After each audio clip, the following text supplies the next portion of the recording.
Halo semuanya, perkenalkan nama saya Winnie Basic dari Fakultas Ilmu Komputer jurusan Sistem Informasi Universitas Kelabar.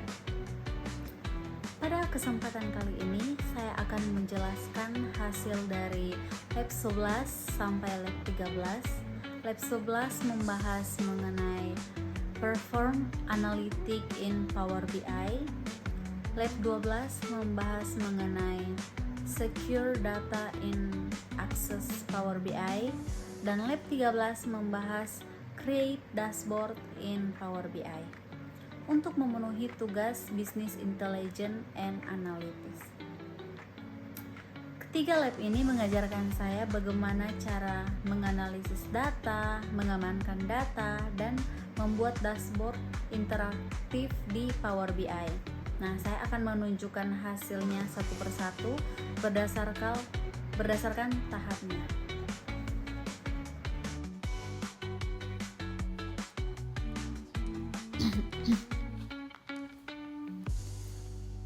Baik, ini adalah tampilan Lab 11, hasil dari tampilan Lab 11 berdasarkan langkah-langkah yang saya ikuti dalam Google Classroom yang diberikan oleh Sir.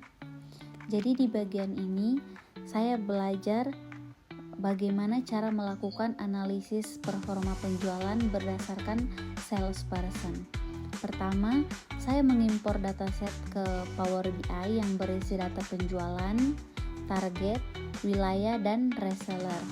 Setelah itu, saya membuat visualisasi berupa tabel yang menampilkan salesperson, sales, dan target.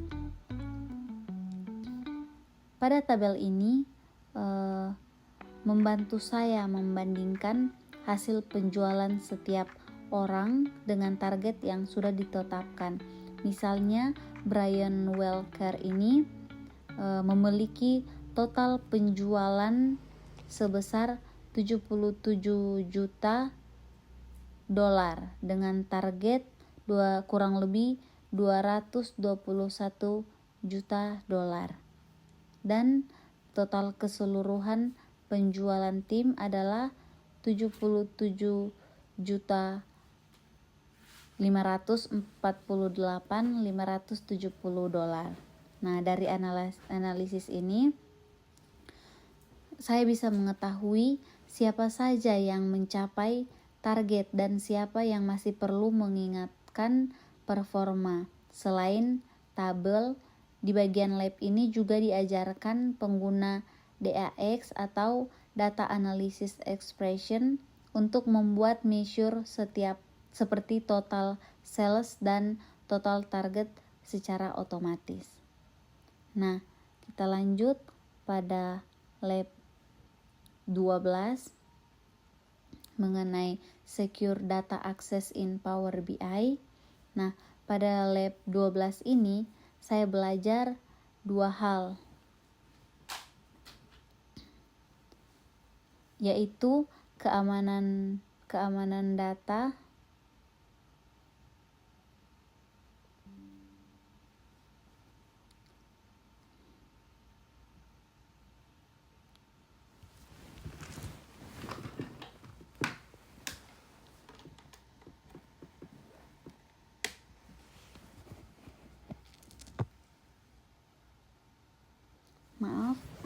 terjadi kesalahan sedikit.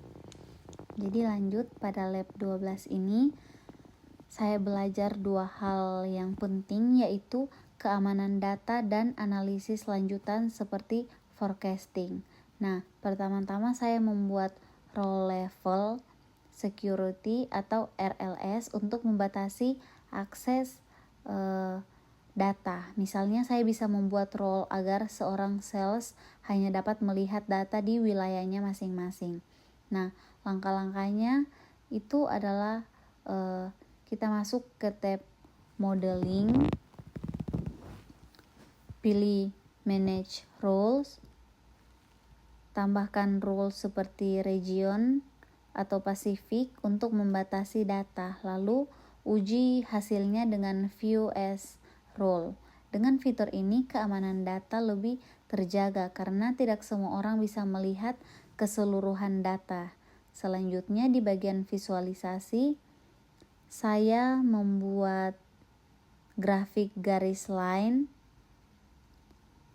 untuk menampilkan tren penjualan sum of sales dari tahun 2018 hingga tahun 2020. Saya juga menambahkan fitur forecasting seperti yang terlihat di bagian kanan grafik untuk memprediksi penjualan di periode berikutnya. Nah, hasilnya kita bisa melihat pola naik turun penjualan dan memperkirakan tren ke depan itu secara otomatis. Nah, fitur ini sangat bermanfaat bagi analisis untuk mengambil keputusan bisnis berdasarkan data historis dan prediktif. Lanjut, kita masuk pada lab yang selanjutnya, yaitu lab 13. Jadi di lab 13 ini saya belajar bagaimana mengubah laporan Power BI menjadi dashboard interaktif di Power BI Service. Nah, setelah laporan dari Power BI desktop, namun ini saya tidak buka karena ada sedikit lalot jika membuka 33 lab. Jadi saya hanya membuka dashboard. Saya hanya membuka Power BI yang di service saja. Hasilnya ada di service. Jadi di dashboard ini saya menggabungkan beberapa visual penting seperti chart sales dan profit margin per bulan, KPI chart sales yang di sebelah sini. Dia YTD year to date sebesar 39.179.074 dolar.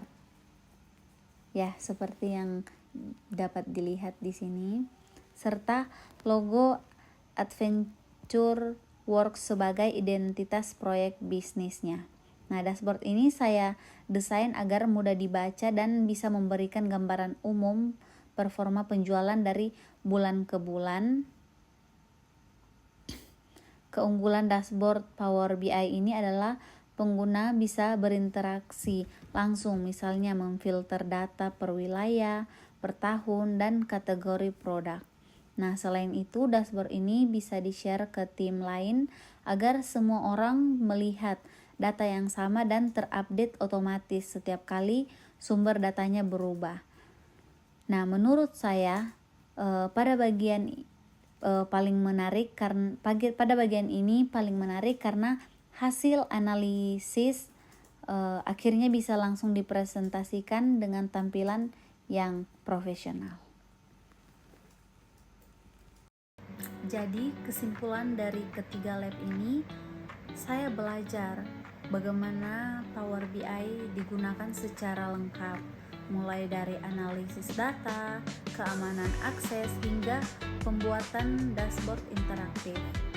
Pada lab 11 mengajarkan saya bagaimana menghitung dan menampilkan performa penjualan dengan tabel dan DAX.